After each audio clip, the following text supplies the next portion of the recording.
See the 4 qualifiers for. And we were looking at a monitor, and it was the 100-meter dash.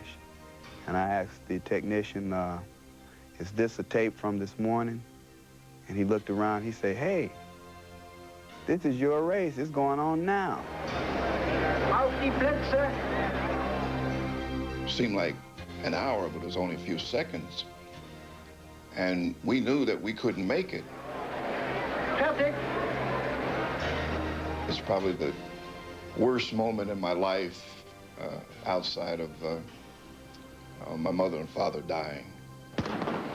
There was a gaping hole in lane 2 when this second round 100-meter heat went off at the 1972 Olympics. One of the favorites, American Ray Robinson, missed the race. A few minutes later, another lane was empty as another American favorite, Eddie Hart, also missed his heat. The failure of 2 of the fastest men in the world to arrive in time for their races remains one of the most tragic stories in Olympic history. It started the morning of August 31st, 1972. Ray Robinson won his opening round 100-meter heat. A short while later, Eddie Hart won his first race too. Along with Coach Stan Wright, they went back to the athletes' village for lunch. Second round heats were set for late afternoon, according to the actual schedule Wright had. It was a schedule put out by the United States Olympic Committee, and it shows that the 100-meter second round follows the 10,000 meters. But the German organizing committee changed and never let us know, or I never got the information. And they changed and put the 100 meters second round before the 10,000 meters, and that's where I got caught. On their way back to the stadium, the sprinters wandered into the ABC television compound. That's where they saw the monitor with 100-meter heats going off, live.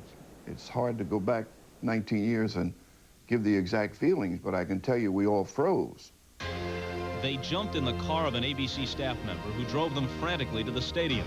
For Hart and Robinson, it was too late. All hell broke loose then as far as frustration, not understanding, and confusion. And I think that, I don't know who cried first, whether it was Eddie or Ray or myself, but we all cried.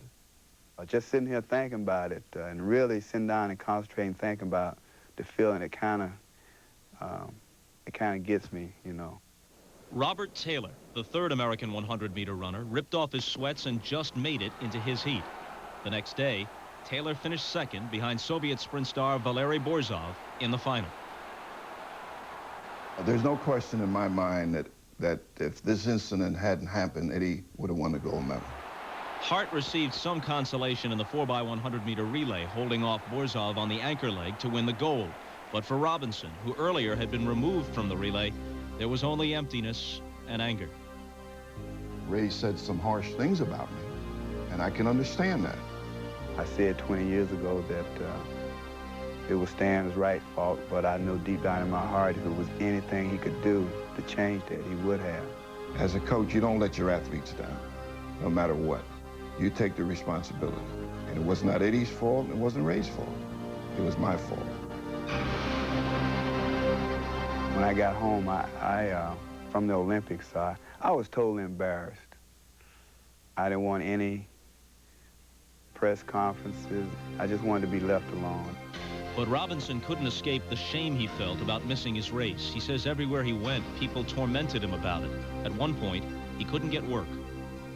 I go into office and with my credentials, my work experience, fill out the application, the job interview. At one point, I used to put Ray Robinson, former Olympian, world record holder.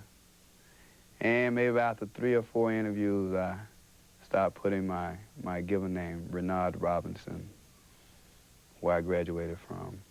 And that was it. No Olympics. Afraid to tell people who he was, haunted by an event he couldn't push behind him, Robinson struggled to survive through the late 70s, bouncing in and out of the track world, near vagrancy. I became very depressed. I wouldn't want to live those days over again. Eddie Hart, a track coach at Laney Junior College in Oakland, declined to be interviewed for this story. But Ray Robinson, his life in order now, is happy to tell the world that he's doing okay. Finally graduating from college in 1983, he started a new family with his wife Donna and his baby daughter Raven. And Ray has a good job now too, teaching phys ed at Gorey Elementary School in Tampa, Florida. If somebody told me, say, well, if you can go back and get the gold medal and everything in your life right now be changed, I wouldn't do it. 70-year-old Stan Wright, talking about the incident for the first time in 20 years, still suffers. I'll never forget it. I'll take it to my grave, and I know it, and I'm willing to accept it.